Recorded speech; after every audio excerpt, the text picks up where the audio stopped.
Welcome to Imperfect in an Uncertain World, resources for living with authenticity and purpose. Do you feel like you are on the cusp of something new? If so, you're not alone. How do you live on the edge? How do I live on the edge? How do we collectively live on this edge? With awareness and anticipation. Let's talk. A friend described this time we are in as being on the cusp. And we both wondered, the cusp of what? And if the cusp is a transition point, what are we transitioning to? That's the question. And maybe knowing the question really allows us to begin to live into the answer. So I don't know about you, but these past months have given me ample opportunity to practice being in the moment, rest in the silence, spend a lot of time with myself. And if it weren't for my part-time job, would have been in alone time overload. Now, some of that alone time was spent in celebration of who I am, while other points of time were spent on just really sitting with the discomfort of what I discovered. And one of the things that I discovered is that the cusp of transition is not always a warm and fuzzy place. It's what I would call an edgy space of exposure. We are given ample opportunities to confront who we are and ask ourselves how we respond to a world that at times seems stuck in reaction mode. Maybe you, like me, find yourself in reaction mode more often than you like.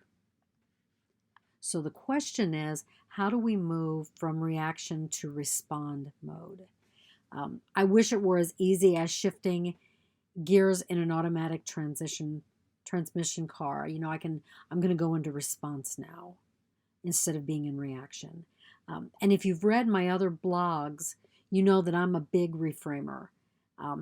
And if you've watched other vlogs of mine, you know the same, that I'm big on reframing issues. I'm all about discovering and identifying the silver lining and living in its reflection.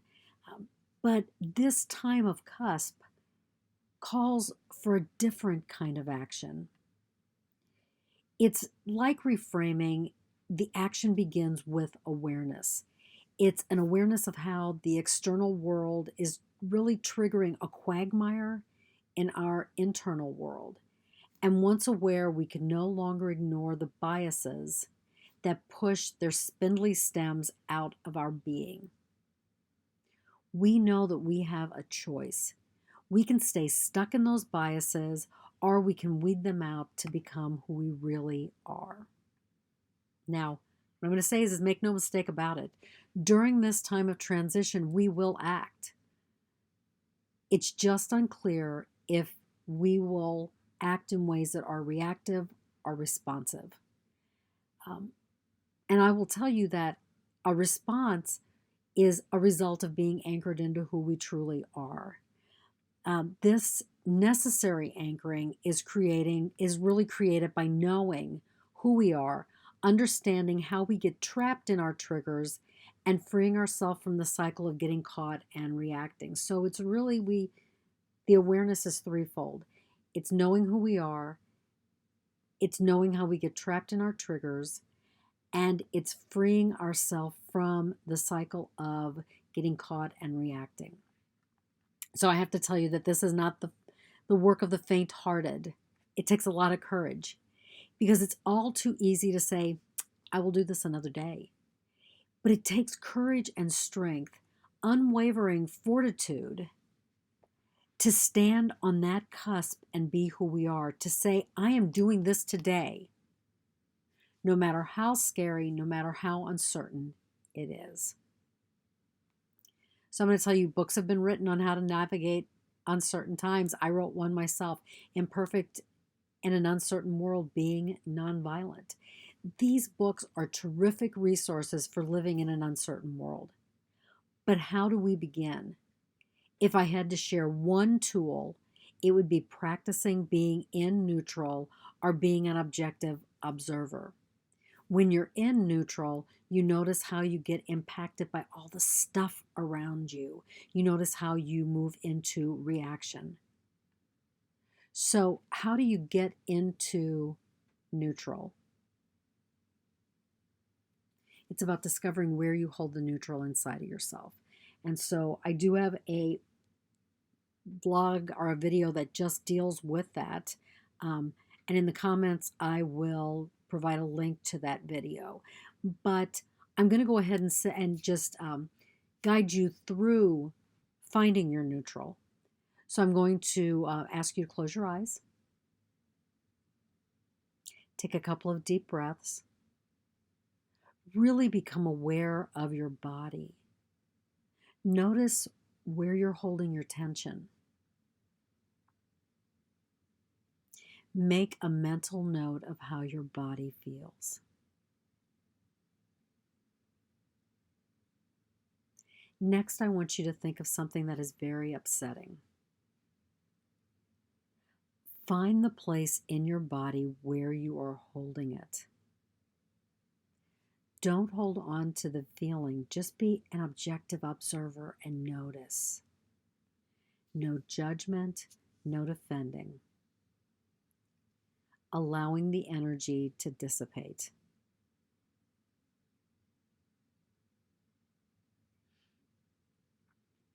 Now I'm going to invite you to return to your breath. And I want you to think of something really happy. Go to that place in your body where you hold your happy. Just be with it. Again, we're not going to try to hold on to it. Just be with it as the energy dissipates.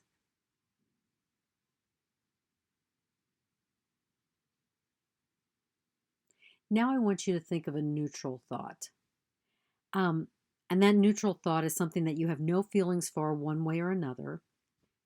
I'll be honest, mine is the Detroit football team. I'm so neutral in this one, I don't even know their name, the name of the team. So once you have that neutral thought, become aware of your body. Where do you hold your neutral? How does your body feel when you're in neutral? And I'd like for you to remember that feeling. Now go ahead and you can come back. Open your eyes whenever you're ready. So what I'm going to recommend you do is practice holding neutral when you are feeling a high emotion that you don't want to react out of. Just notice what it's doing to your body. Notice where that emotion is being held. Love that emotion. Have compassion for it while you're sitting in your space of neutral. What neutral does is wake us up.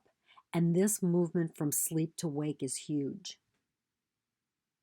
How do you know you are there? I'm going to tell you when you are awake, you may be filled with niggling itches that something isn't quite right. You may feel like it's time to make a change, even though you have no idea how to make that change. You may feel uneasy in your life routine. Those are signs that you're being impacted by this time of cusp. And the more you practice neutral, the more you're going to understand what this time of cusp is calling you to do. Because the time of cusp is also the time of transition. And this time is pushing you from your complacency into a place of uncertainty. Are you there? Do you want to be there? All it takes is your intent. Say, yes, I'm there. Give me the signs. Because know that this time of cusp calls us to be in the moment, to be warriors of response. And that begins with awareness and holding your neutral. I want to thank you for watching this video. If you like it, give it a thumbs up, share it with your friends. Additional resources are available on vanessafhurst.com. I am available for contemplative coaching sessions. And contemplative coaching is all about strengthening the connection to your inner core, getting you really in touch with who you are. Through a series of contemplative practices and mindfulness tools, we get there together. So give me a shout if you'd like to schedule a session. I'm available at Vanessa at intentandaction.com. But whatever you do today, practice your neutral. Find ways to move from reaction into response. Thank you and have a great day.